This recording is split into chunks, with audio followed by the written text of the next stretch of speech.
मैं काशी की धरती से जितने भी दोस्त ऑनलाइन या ऑफलाइन जुड़े हुए हैं, सभी दोस्तों का स्नेह वंदन। तो दोस्तों, आए, समय हो गया नित्य की भांति अपना क्लास चालू होवे। दोस्तों, सभी लोग अपना अपना किताब निकाल लेंगे, मुहूर्त चिंतामणि, और मुहूर्त चिंतामणि के नक्षत्र प्रकरण के 21वां और 22वां श्लोक देखिए।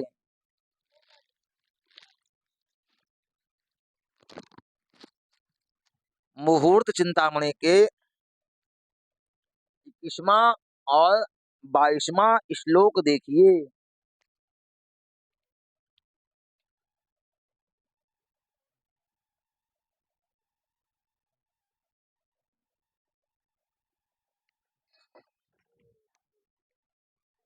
दोस्तों,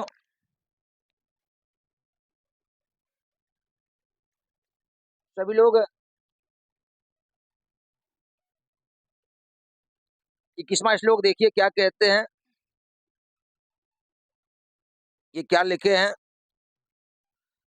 संधार्या कुंतवर्मे श्वसन कृपाणासी पुत्रो विरक्ते शुक्रे ज्यार्के अहनि मैत्र ध्रुव लघु सहितादित्य साक्र द्विदेवे शूर लग्ने स्थिराख्ये शशिनी च शुभ दृष्टे शुभे केन्द्रगे स्यात् भोग सय्यासनादेर ध्रुव मृदु लघु हयंत कादित्य इष्ट। दोस्त, इनका कहना ये है कि भाला, कवच, धनुष बाण, तलवार, छुरी आदि शस्त्रों को कब धारण करना चाहिए। तो दोस्तों, वो समय बीत गया, वो समय गया अब तलवार भाले का। लेकिन लेकिन उसका मुहूर्त तलवार कब धारण करना चाहिए, धनुष बाण कब धारण करना चाहिए, ये बता रहे हैं। ये कहते हैं रिक्ता रहित तिथियों में रिक्ता ना हो, और शुक्र, बृहस्पति और रविवारों में मैत्र ध्रुव लघु संज्ञक नक्षत्र, पुनर्वसु नक्षत्र, ज्येष्ठा, विशाखा, इन नक्षत्रों में चंद्रमा शुभ स्थान में बैठा हुआ है और उनको, चंद्रमा को शुभ ग्रह देखते हो, केंद्र में शुभ ग्रह हो, स्थिर लग्न हो, ऐसी अवस्था में तलवार तलवार भाला, बर्छा, है, धनुष बाण, ये सब धारण करना चाहिए इन नक्षत्रों में। और क्या कहते हैं ये? अब कहते हैं ध्रुव संज्ञक, मृदु संज्ञक, लघु संज्ञक नक्षत्र श्रवण, रेवती, पुनर्वसु और पुख्य, इन नक्षत्रों में सैया और आसनादि का भोग शुभ है। इन नक्षत्रों में ही सैया लगाना चाहिए। अब आगे बढ़िए। अब 22वां श्लोक को देखिए। अंधाक्षम वसुपुष्य धात्र जल भद विषार्य मान्याभिधम मंदाक्षम विश्वमित्र जलपाश्लेषा श्रीचांद्रम भवेत मध्याक्षम शिवपित्त जैक चरणत्वास्त्रेन्द्र विद्यन विद्यंतकम स्वक्षम स्वादित्य दिति सर्वो दहन भाहे बुधनिया रक्षो भगम। दोस्तों, इनका अन्वय देखिए क्या कहते हैं।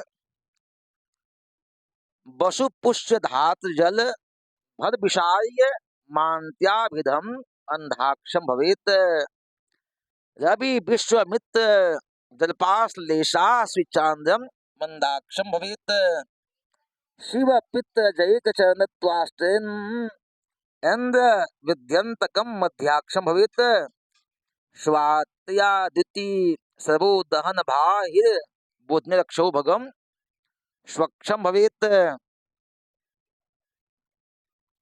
दोस्तों, सभी लोग बोर्ड की ओर देखिए।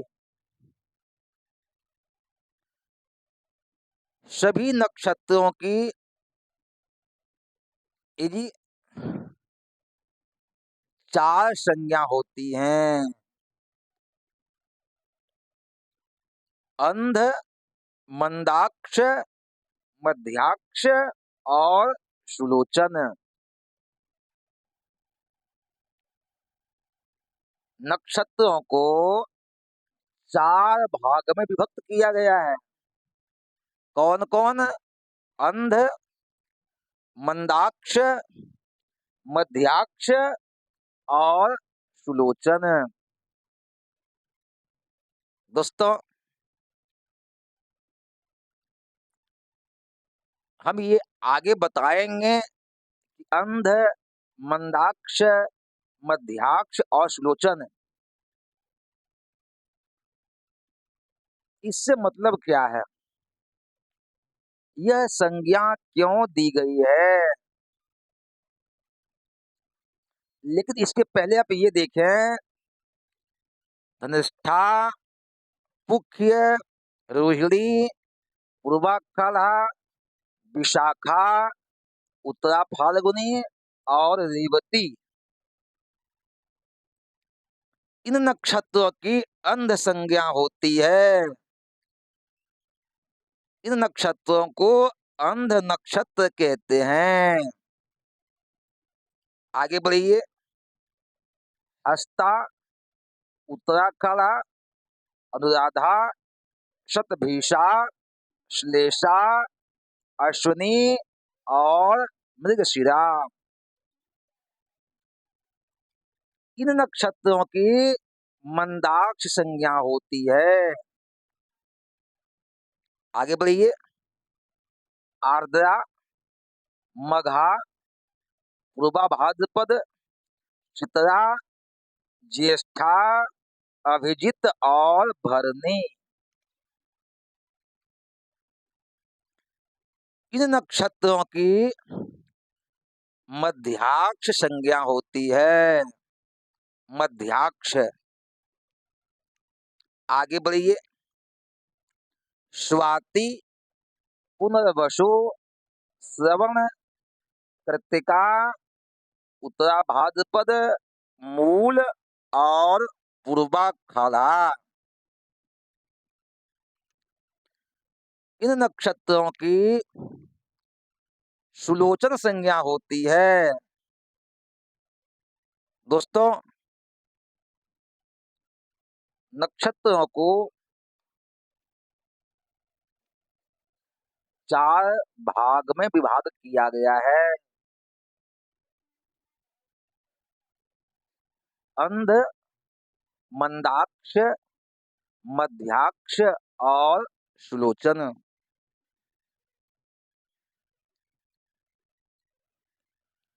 अब दोस्त, अंध अंध का मतलब क्या होता है? क्या ये नक्षत्र अंधे होते हैं? ऐसा नहीं है। इनकी संज्ञा दी गई है अंध, मंदाक्ष, मध्याक्ष और सुलोचन। दोस्तों, अब आगे बढ़ेंगे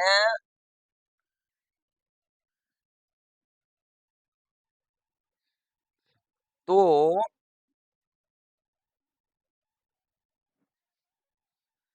23वां श्लोक देखेंगे। 23वां श्लोक देखेंगे, वो क्या कहते हैं। दृष्टार्थस्य लाभोन्दे शीघ्रं मंदे प्रयत्नतः स्याद्दूरे श्रवणं मध्ये श्रुत्याप्ति न सुलोचने। इनका अन्वय देखिए क्या कहते हैं। अंधे दृष्टार्थस्य शीघ्रम मंदे प्रततः लाभो भवेत् मध्ये दूरे श्रवणम स्यात् सुलोचने श्रुत्याप्ति न भवेत्। दोस्तों, अब ये कहते हैं कि जो मान के चलिए किसी का सामान खो गया है, किसी का सामान खो गया, तो अब वो देखेंगे भाई कि वह सामान किस नक्षत्र में खोया, उसमें कौन सा नक्षत्र था। तो पता लगा कि उसमें अंध नक्षत्र था। तो सामान अगर यदि अंध नक्षत्र में खोता है तो जल्दी ही मिल जाता है।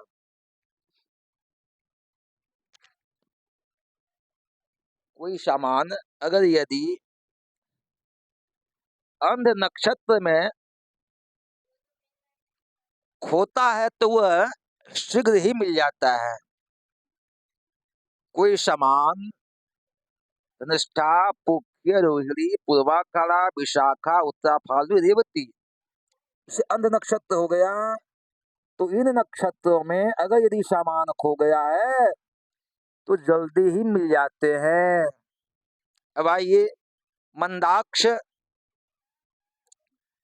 हस्ता, उत्तराखंडा, अनुराधा, शतभिषा, श्लेषा, अश्विनी और मृगशिरा, इसे मंदाक्ष नक्षत्र कहते हैं। अगर यदि कोई सामान मंदाक्ष नक्षत्र में खो गया है, कोई सामान मंदाक्ष नक्षत्र में खो गया है तो उपाय करने से सामान मिल जाता है। कोई सामान खो जाता है मंदाक्ष नक्षत्र में तो उपाय करने से, यत्न करने से वह सामान मिल जाता है। अगर यदि वही सामान मध्याक्ष नक्षत्र में खोता है, भाई मध्याक्ष नक्षत्र कौन सा है? आर्द्रा, मघा, पूर्वा भाद्रपद, चित्रा, ज्येष्ठा, अभिजित और भरणी। अगर यदि मध्याक्ष नक्षत्र में कोई सामान खो जाता है तो वह सामान, हाँ, बहुत दूर सुनाई पड़ता है कि वह सामान यहाँ से 20 को दूर कोस दूर पहुंच गया है, तो वहां चला गया है, वहां चला गया है, अर्थात वह सामान बहुत दूर निकल गया है, ऐसा सुनने में आता है। मध्याक्ष में अगर वह सामान खो जाए तो दूर से सुनाई पड़ता है कि हाँ वो सामान फलां जगह खो गया, फलां जगह खो गया है, और वह मिलता भी नहीं है। और अगर यदि वही सामान सुलोचन नक्षत्र में होता है। सुलोचन नक्षत्र कौन से हैं? स्वाति, पुनर्वसु, श्रवण, कृत्तिका, उत्तरा भाद्रपद, मूल और पूर्वा फाल्गुनी। इसे सुलोचन नक्षत्र कहते हैं। दोस्तों, अगर यदि वही सामान सुलोचन नक्षत्र में खो जाता है तो यत्न करने के बाद भी वह सामान नहीं मिलता है। इसका मतलब वही हुआ, कोई सामान अंध नक्षत्र में खो जाता है तो जल्दी ही मिल जाता है। वही सामान अगर मंदाक्ष नक्षत्र में खोता है तो यत्न करने पर, कोशिश करने पर मिल जाते हैं। अगर यदि वही सामान मध्याक्ष नक्षत्र में खोता है तो बहुत दूर सुनाई पड़ता है कि हाँ वो यहाँ से न फलां जगह सामान गया है, यह सामान फलां जगह चला गया है। सिर्फ सुनने में ही आता है, वह सामान मिल नहीं पाता है। अर्थात कहने का मतलब ये हुआ कि मध्याक्ष नक्षत्र में अगर वस्तु खोता है तो सिर्फ दूर सुनाई पड़ता है, सामान नहीं मिलता। और वही सामान अगर यदि सुलोचन नक्षत्र में खोता है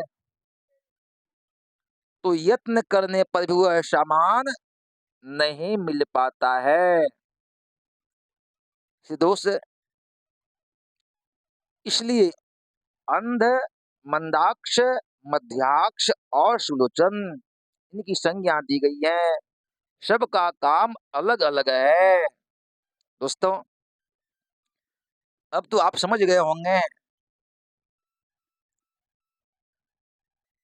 कि अंध, मंदाक्ष, मध्याक्ष और सुलोचन क्यों कहा गया है। दोस्तों, अगर यदि कहीं कुछ प्रॉब्लम आपको होता है या कहीं कहीं समझने में कोई दिक्कत होता है तो आप फोन के माध्यम से, मैसेज के माध्यम से हमको आप बताएंगे, सूचित करेंगे, ताकि हम उसे फिर आगे बता सके, अच्छा से बता सके। दोस्तों, अब यह क्लास यही संपन्न की जाती है। फिर कल शाम को मिलते हैं। तब तक जय माता दी।